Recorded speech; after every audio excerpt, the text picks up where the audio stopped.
guys down to visit him. I know he's doing very well. As far as to be able to give you an update on exactly where he is, I couldn't do that at this point. Thanks. Phil? Chief, do you track man days lost per year due to injury? We do not. I mean, they're calculated, they're recorded, but I haven't tracked them. Okay.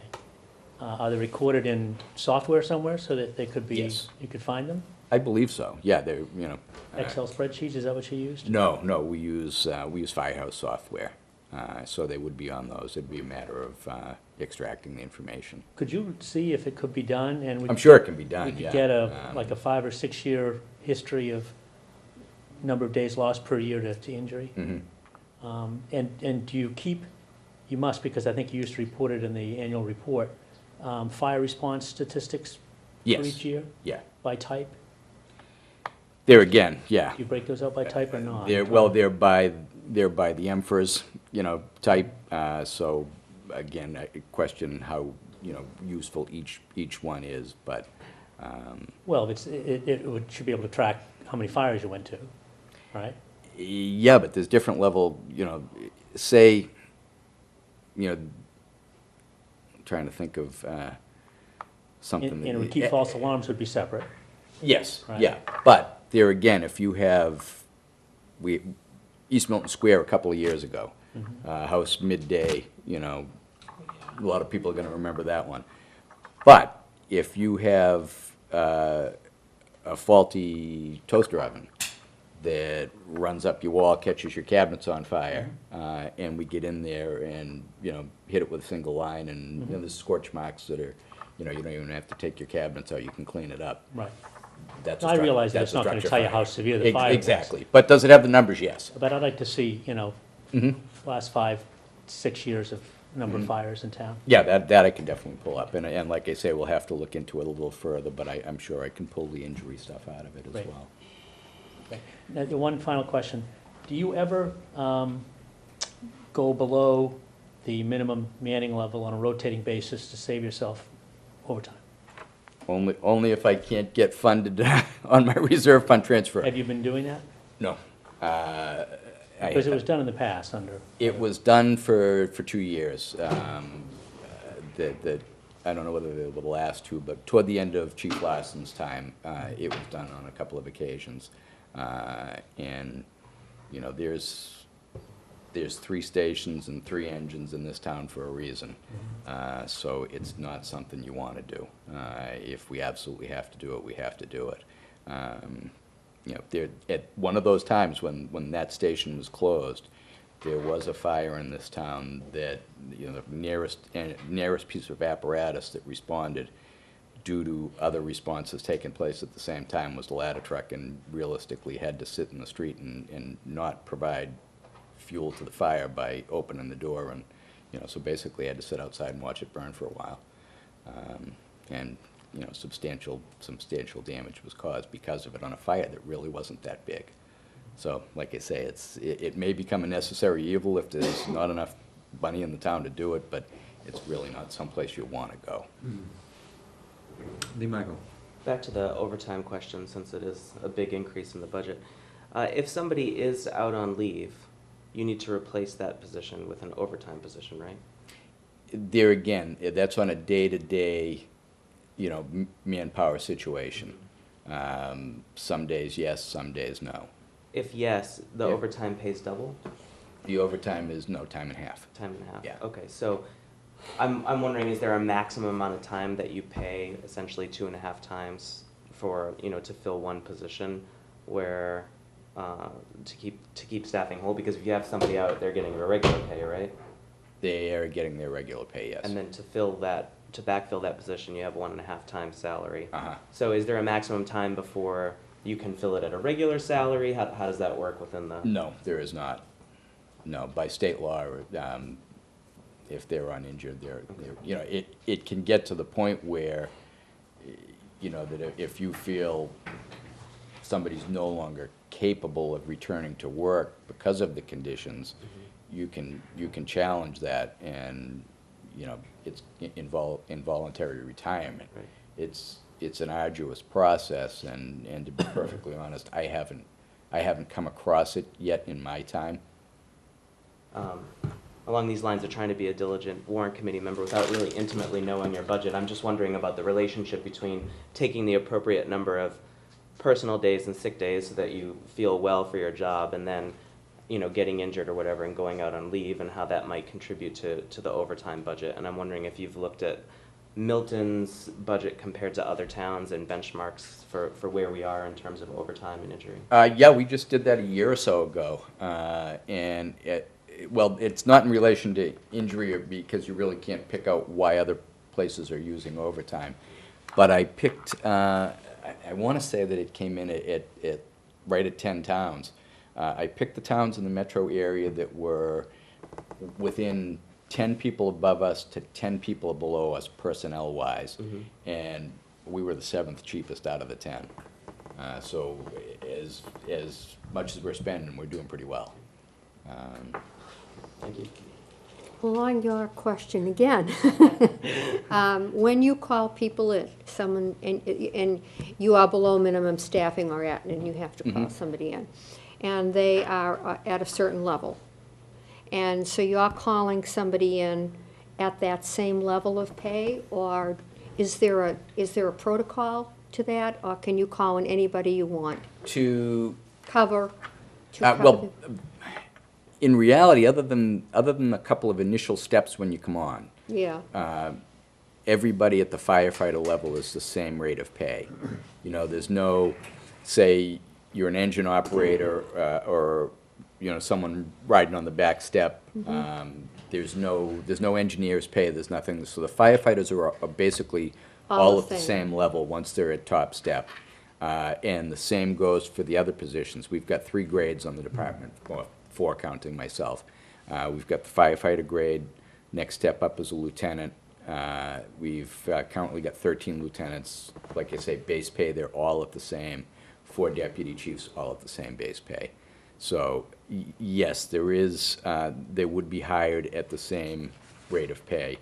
There is something called out of grade pay, where if we're not at that minimum manning level, we will take somebody from the lower grade and bump them up. Then they get paid for that tour of duty at the officer's rate of pay that they're filling in for. okay. Thank you. So, Phil asked you about the statistical reports on your actual runs and activities and what you're doing, and you know, we all read the paper and the reports about how fire departments are no longer, you know, their chief mission isn't anymore fighting fires per se. It's really about being first responders to medical emergencies. And so you know, you get into all these questions of, you know, well, if that's who you are, then why are people being rewarded for their EMT certification? Shouldn't they all be EMT certified as you know, part of the qualification for the job? You get into issues like that. You get into issues like, well, geez, if your business in the 21st century is going to be first responders for medical emergencies, do we really need all those big engines? Shouldn't we have a bunch of small engines? You know, That's a question I answer frequently, Yeah. and I answer it this way, in that the other mission, even though emergency medical work occurs more frequently at this point, fires still occur, and they still require the same response as they always did. And so you need that engine. It just, you know, for the mission that it's always been there for, there's really no way around that. And as far as the other goes, you know, where you've got one ambulance running around covering the town, you've got those, it's a good marriage, to be perfectly honest. We counterbalance the fact that they only have the one ambulance running, which would be the case if it ever becomes a, you know, fire service based service. There would still be a one ambulance system. So you supplement that with the engines, and if you take the size of the engine out of the equation, you've got that three-man team showing up on the engine, and you look at that worst-case scenario of, say, cardiac arrest, where you've got three guys coming in, two of them are going to start CPR, one of them's going to get that defib out, get that set up, get it in place. There's been times where, we've revived people before Fallon's has been on scene. So, like I say, if you, and it's always the same question. It's, do we need that big truck? You need the men. And unfortunately, you can't really take the men off that truck and say, all right, this call doesn't require that truck to be put on the street, because the next call may come while they're still on the street. And everything we do is time sensitive.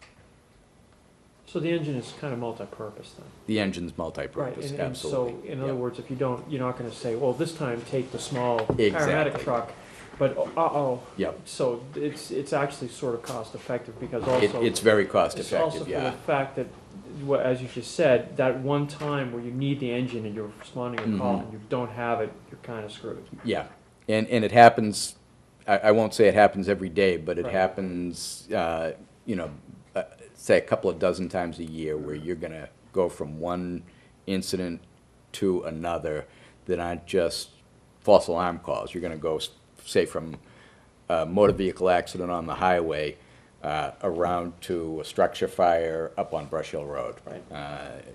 So, yeah, it's, like I say, it's kind of a good marriage between different entities.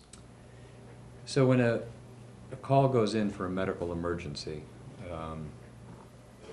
who takes the call at 911? That comes into the dispatch center at the police station. Police station? Yes. And they call, They dispatch both us and Fallon's. okay, and themselves? And themselves, yes.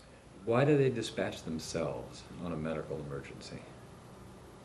You'd really probably have to ask Chief Wells that, but I would say, Okay, we will. there again, times that if they're in the right place at the right time, they don't have that team, but they're pulling up with one, they can be closer than we are to certain responses. So that would be my thought. They don't have that team to start doing the CPR, but they do have defibs on. So they can start getting stuff ready so that when the next group of people come, you're just moving that much quicker. And again, anytime you're dealing with a serious medical, time is a factor. Okay. So what about the EMT certification?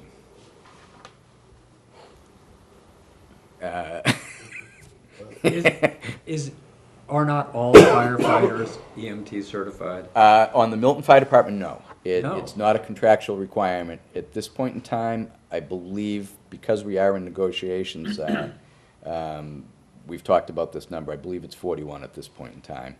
And I think where you're going with it is, it's one of those things out there that it's a recognized benefit, and like it or not, if I mean, firefighters, there's not a category here for saying, okay, you can lift a hose up and point it accurately and get a bonus for that. No, you're right, It's part that's of your the base job. model, say. If the job is now gonna be medical response, and you're Mhm. not EMT certified, you're not doing your job.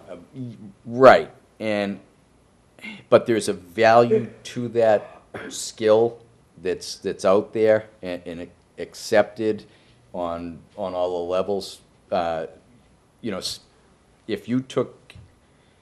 If we at this table said, absolutely not happening, you're not getting anything extra for being an EMT, and they come in and say, you know what, we're gonna get whatever, if they sit down and figure out what the state average is for EMTs and go into arbitration, they will win that case. To get to basically, I think the perfect answer to what you're saying, though, is if at some point in time that's say, private ambulance systems go away and it's all fire-based all the time, you would probably see all the stipends go away, but they'd be rolled in, so the base pay would be higher, and you just wouldn't see it reflected here. And good and bad to that. I thought it was a requirement. No, it's not a requirement. It isn't. Maybe comes Okay.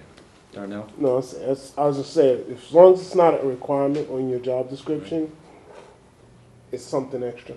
And until that changes, Right, and based off where we were at the dawn of time, when the pay structure was firefighting, that's where these are thrown in, and kind of to continue on this, there's good and bad to say, all right, this is now an accepted tool, this is the new base level, and you're gonna lose that stipend, and like I said, it's not gonna go away, it's gonna get rolled in.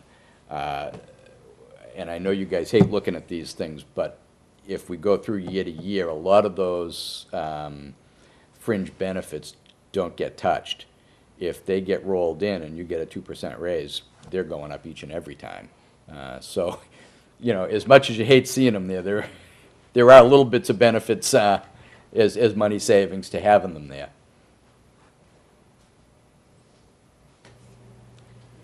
Phil, and then Steve, and then Mike, and then... Couple quick ones. How do you assign overtime? Do you ask people, volunteer? Do you look at perhaps trying to steer it to the $45,000 firefighter instead of the $66,000 firefighter? Well, again, like I said, all the firefighters are on the same rate of pay. It's done by grade. It's not, there's no... So the hourly rate you're saying is the same? The overtime rate's the same for a $45,000 firefighter? Yeah, so if I'm hiring at the firefighter level, Right. they're all the same, provided they're on top step. I may have, 2 or 3 that are, on steps 1 and 2. That's the $45,000. Yeah. Right. But there's 1 or 2 of them. So, no, there's a callback list. It actually goes the other way, to be honest with you. It's based on seniority.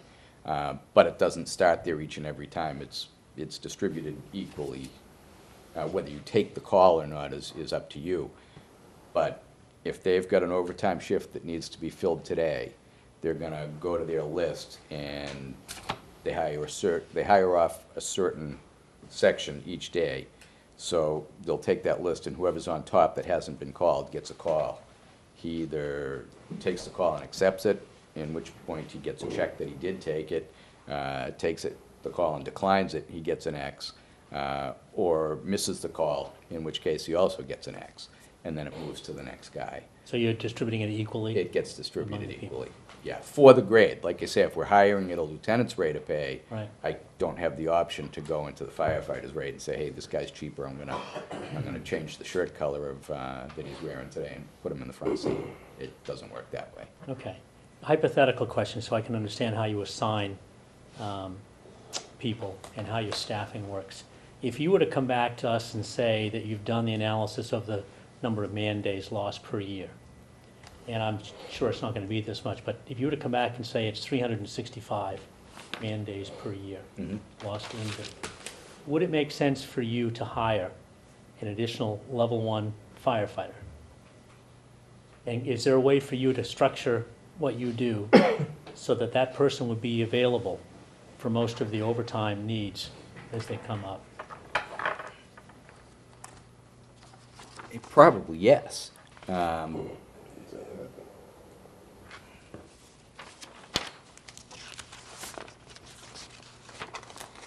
did a little study at one point in time, which I believe I have with me.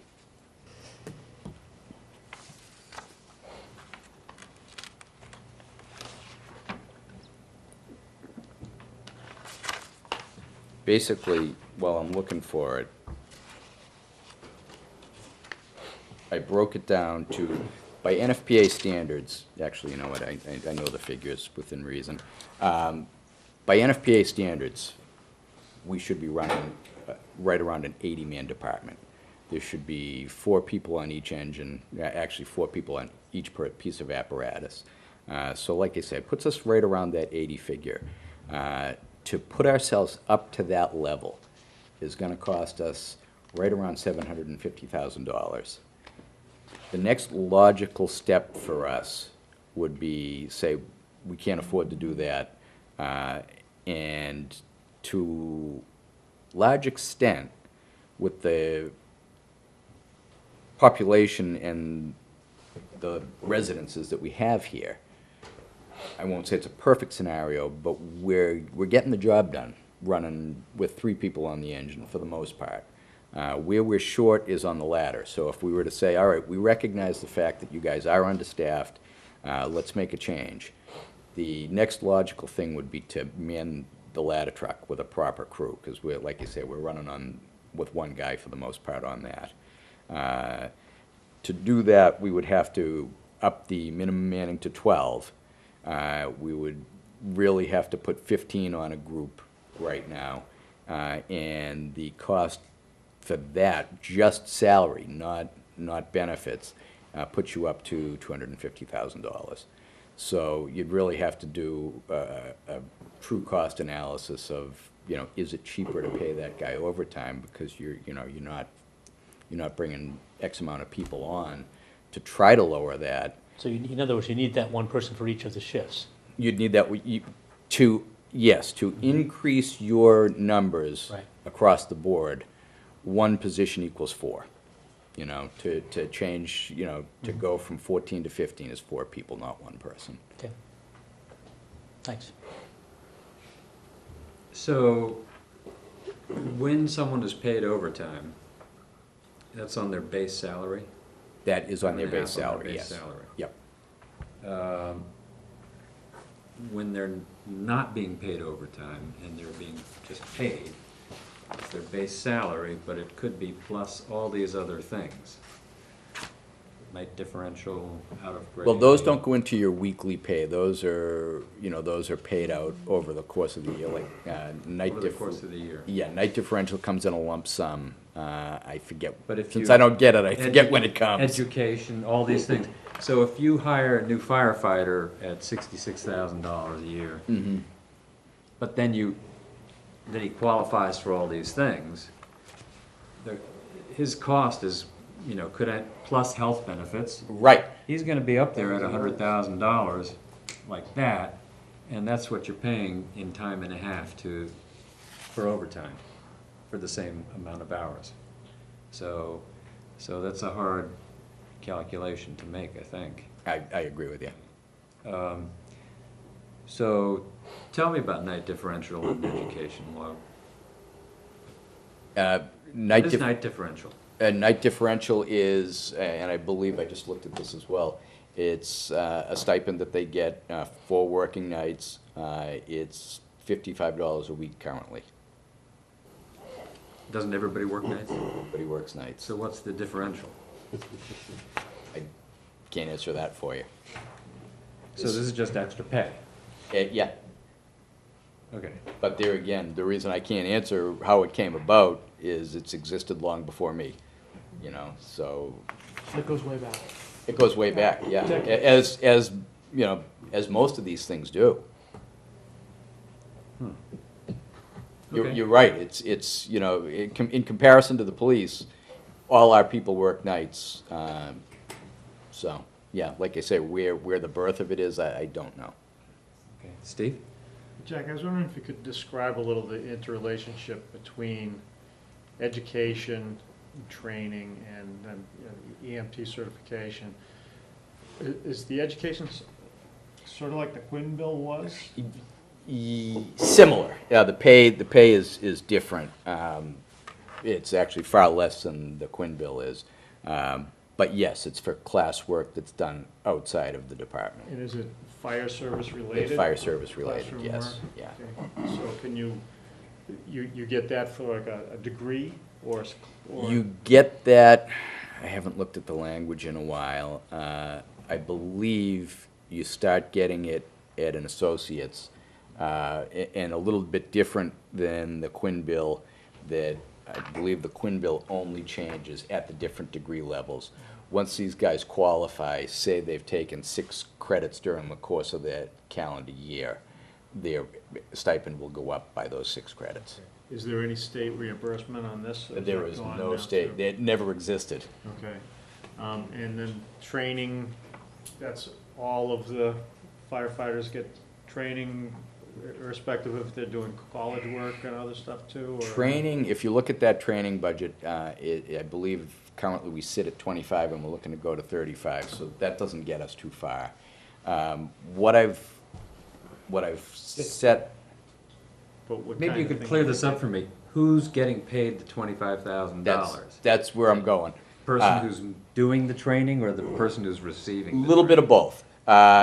When I came in, first off, when I first got in, I said, all right, you know what, I'm gonna assign the training, and get it going. And you find that with this job that you're here and there and you just can't do it. So I looked at the time, I forget what was in there. We have, because we did bump it up somewhere along the way a little bit to the 25. I looked and said, you know, what was happening before was a class would come up and he'd say, all right, who's, you know, you and you go.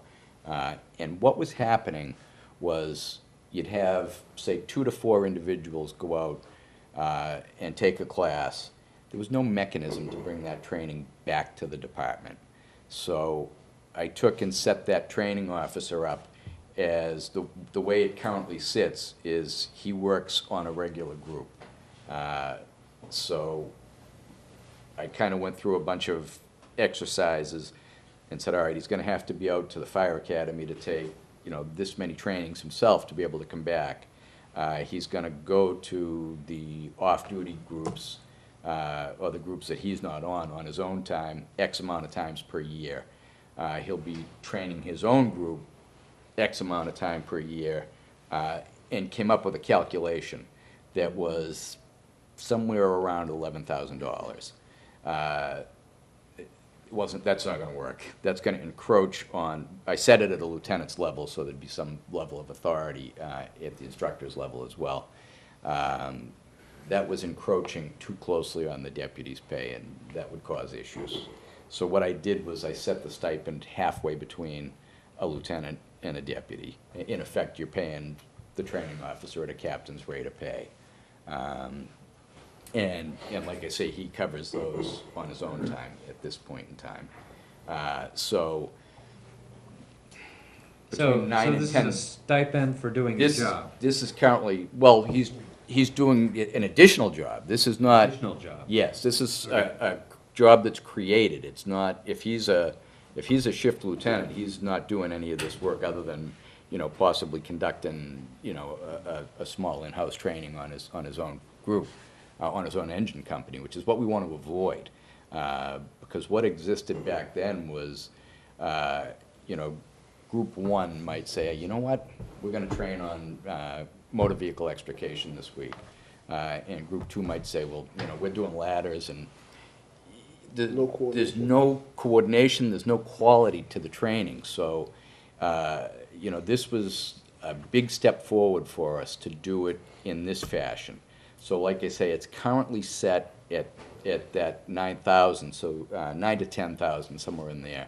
So there's another, say, $15,000 left. And with that, you're looking to prioritize what needs to be done. Like this year here, the whole fire code switched from the Mass Code of Regulations to NFPA. So one of the things, you know, we did there was we sent all the deputies out to that training. So, you know, like I say, it's a little bit of both. It goes to one individual, and then it goes to select groups that you know, feel need to go off-site to do some training. Couple So- more questions. So you, go ahead, Steve. Any overlap between the EMT cert and the education group? No, no, there You really want that? isn't. And then one last question. When you look at this in the entirety, it seems just like you're trying to avoid just being transparent to say that, you know, a firefighter is gonna work nights, so the night shift should be built in, that we wanna have them all certified in EMT, and so we're gonna hire them at 56 instead of 46 and have them walk through the door with all of these minimum entrance requirements. Instead, this Byzantine thing that's just, it doesn't, That's, well, and again, we're sitting, Ted, the way you started us off is probably a good statement at the 50,000 foot level. Like you say, most of these have been in there longer than I've been on the job. And in reality, a lot of times, they're promoted by the town in that, it's in lieu of, we can't, I went through a period of time as union president where around the state, there was a large number of 5% raises being given for a period of time. And there was even a number of 6% raises. They weren't, I won't say they were prevalent, but 5s were, and 4s were everywhere. We've seen 1 4% raise in my entire time on the job. So a lot of these things are put in the contract to avoid that. And looking at it the other way is a cost savings, in that once that is in your base pay, there's been, we've had 1 4, but we've had 1 0 in my time as well. So that base pay is expanding, where these aren't necessarily, and matter of fact, a large number of them haven't moved in years. So it's, there's 2 sides to it. Well, it does make for, as Steve put it, a Byzantine structure. It really does. And, looking at it from our point of view, oh my God, show me a teacher's salary. Well, even that gets to be a pain because of their ladders and steps with educational incentives and what have you. these guys need ladders. So I mean, It's not ladders, it's lanes. is there any move at all nationwide, anywhere in the country to rationalize this stuff? Is it all like this across the country? No, well, I can't speak for across the country, but even across the state, it's not. But there again, you're going to see a strong push from the town's perspective not to have this go away, for that very reason that it doesn't go away at zero, it goes away at a cost, and now it exists in your base pay. The guys that are doing the negotiating across the street would love to see these go away. I don't know, it doesn't seem like it would make a difference. It does. It should. Well, No, like I does. said, there'd be a cost to roll them in. Oh, sure. Sure. Sure. So then the town, from the town's perspective, that's going to grow.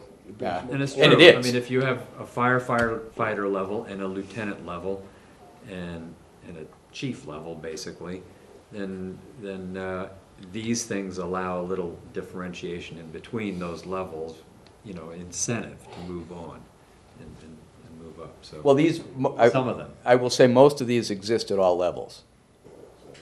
Right. But when you walk in as a rookie, you haven't qualified for the education or the MT.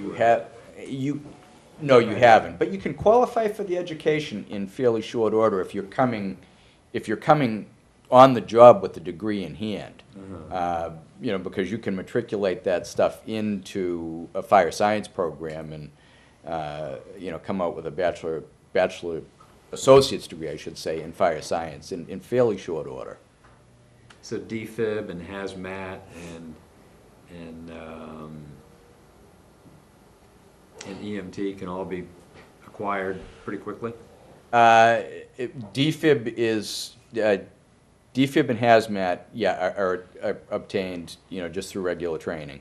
EMT, you have to do that outside, but, it's a matter of, going and taking the EMT courses. There's no preventive, it's not like we're capping it, saying, all right, we've got, our 41, we're not going beyond that. So if they choose to pursue that, that's on them, they can do that. So just for drill, firefighter walks in at $45,000, but he qualifies for all these things, plus he's a firefighter, he gets night differential, right? Yeah, they're getting night differentials So what- coming through the door on day one. He's got all this stuff, what is he actually taking home? I've never done the exercise myself. Well, we can look on the salary sheet, because it does have that. 67,000. Well, it gives you the base. But it'll give you the actual on the column to the far right. Annual base, No. total annual pay. You know what, you Column may on be the right, far Ted, I'm right not is the total sure. annual pay with longevity. With longevity, yeah, so it's not gonna Base give you plus those. longevity. Yeah. It doesn't differentiate between, No, you're right, it doesn't include like overtime. right. And it doesn't show that a certain individual is killing it in overtime and somebody else isn't, so. Yeah. So I was just, So you would like to see, aside from overtime, these added in? Because, I could do the exercise for you. oh, it just would be a good idea if you knew what you were paying your guys, maybe. I don't know. It's in there, it's accounted for, and we know, not totally, but we know what we're Right. paying them per item. Right, because, when you say, oh gee, I need another firefighter, and people go, oh, $45,000. And then somebody else will go, yeah, plus Well, benefits. But there's the firefighter benefits too, that add up a lot. and So it's not just 45. I actually just did a quick rough calculation. Past the first two line items, which are the pay for the base pay, for the chief and for officers and firefighters, you add up all the rest of the numbers, at least I just did it for the FY15 appropriation. The rest of the items past the 139,000 for the chief's pay and the 3,359,000 for the officers and firefighters' pay, the rest of it makes up about 23.5% of the total. But what are you adding in there? Everything, paid holiday, out of grade, night differential, sick buyback, all the way down the list. Okay, because not everybody gets all of that. Right, but it is 23.5% of the total appropriation. So people make about 20% above their, Something like that. 23% of the total appropriation, so people are making about a third more Yeah. than their base pay, Approximately. approximately. Maybe 30%. Yeah.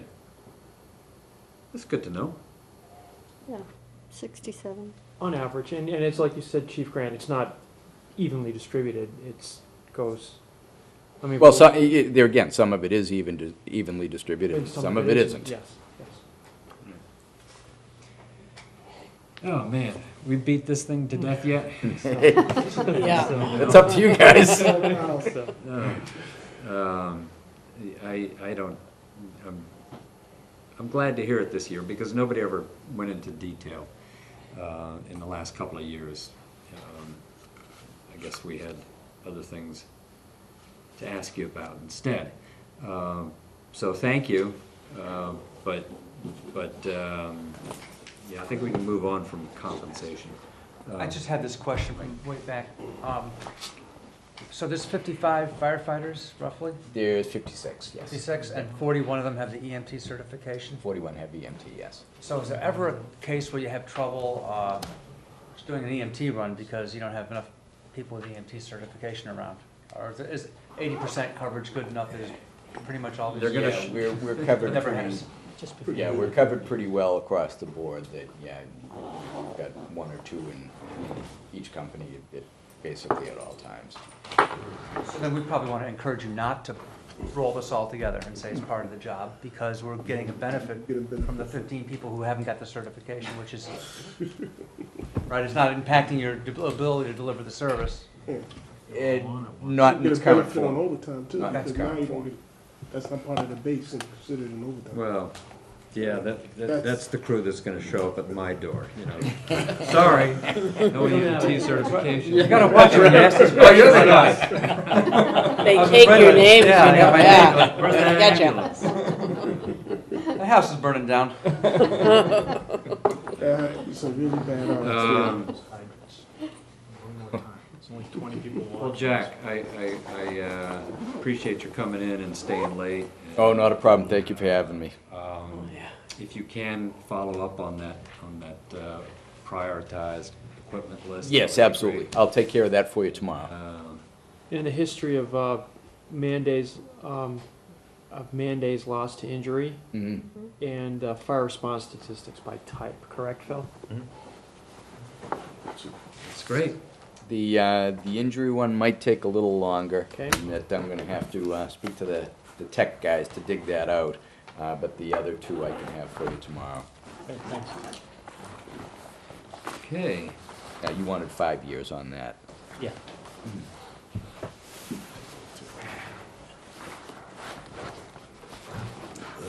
All right, so tomorrow we're gonna be here with schools. I'm of a mood to roll past and skip anything else that might be on the agenda. Thanks, Jack. Thank you. Thanks a Thanks, lot, Jack. Jack. Appreciate it. Paul? Paul? But I can't make that motion, so. Paul? Motion to adjourn? Second. Second. All in favor? Aye. Okay. Super, thanks very much, guys.